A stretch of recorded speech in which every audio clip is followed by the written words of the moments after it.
If you have been following the channel for some time, you probably know that the Back4App plugin for ChatGPT is getting smarter every day. And now it fully supports the real-time features of the live queries in parse. And to illustrate that, I created a new app into my Back4App account by using the Back4App plugin for ChatGPT called Real Time. In here, I asked the plugin to create a new class called car and to fill it up with 10 sample cars, including the model, the manufacturer, the color, and the year. And now I want it to create a real-time website that lists new cars added to this table in real time, and also when I delete a car from the table, directly removes it from the website. And here I am back at ChatGPT, where I'm going to ask it to do just that. So please create a website using live queries that when a new car is added to the car class, lists the new cars in a table. Also, if a car is deleted from the car class, delete that car from the HTML table. Let me just change this table to HTML table so it knows it's a different table, not the table on the database. And in order for this to work, there is one operation that you have to manually do, and I will explain why. You need to go to App Settings, Server Settings, scroll down to Server URL and Live Query, click Settings, and here you have to activate your Back4App subdomain and then activate live querying and select the class or classes that you want to work with live queries. This needs to be done manually because the subdomain name must be chosen by you. The subdomain name inside Back4App is unique among all the Back4App apps, so you cannot choose a domain that has been already chosen by another user. So you need to write something here that makes sense to you and to your end users, and at the same time has not been used yet. So this might take a few tries until you find one that works for you and is also available. This is why you need to do this manually. But with only this operation being done manually, you're good to go. So you should click Save, and your the Back4App plugin should be able to use live queries right away. So let's ask it to create this website and see how it does. It's going to first list the HTML it's going to write prior to deploying it, so we can take a peek and see if this has chances to work in the first try.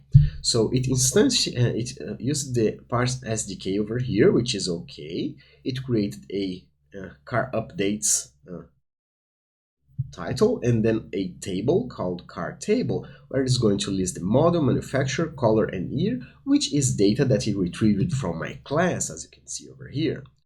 So actually it initialized parse in a script tag using my app ID and the JavaScript key, which seems correct, and the server URL, which is parseapi.back4app.com.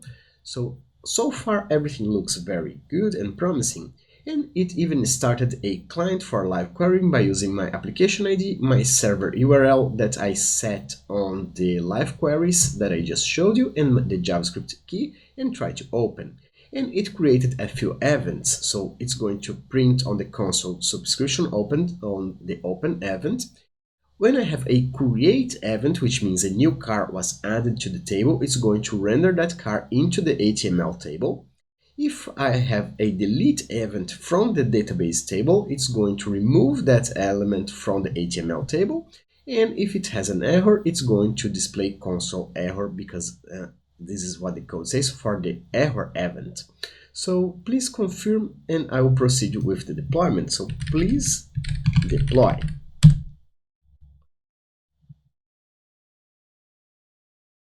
Once again, the green box for the Back4App plugin for ChatGPT is open. You can expand this to see the operations being done. And basically what it's going to do is to write all this HTML that we just read together into a request that's going to send to Back4App for deployment.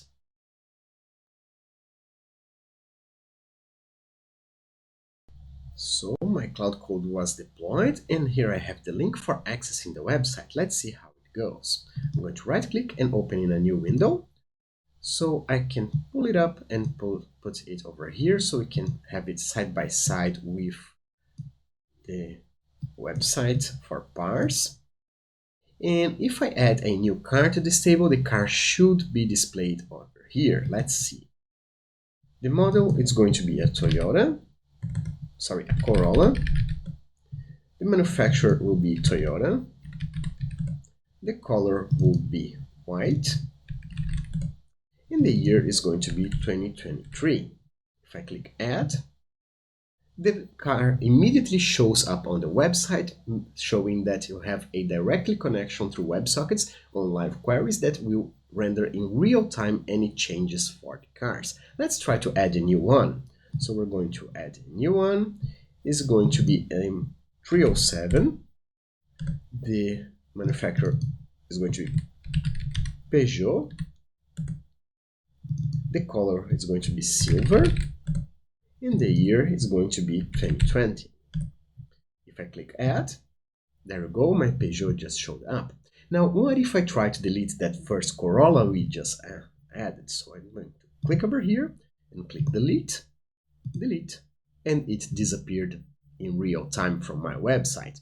Now, some of you might be asking why the other cars are not showing. It's because I prompted to show only new cars. If I want, I can go back and ask the plugin to render existing cars as well, and also ask it to have the change events. So if any cars has any updates, it's going to render it on the website. But independently of this, what is important here is that now you can rely on the Back4App plugin for ChatGPT to write websites and front ends in any SDKs that render this data in real time. This brings amazing possibilities for you and for your end users, because now you don't have to query for data on the servers at all times to retrieve the latest data. You can just open a live queries connection, keep it open, and it will be retrieving the data as soon as it is created, deleted, updated, or changed in any way in the back end side of your app. So if you like this content, please leave a like in this video and consider subscribing to the channel so it can help us grow. I also share this link with a friend and they can learn something too.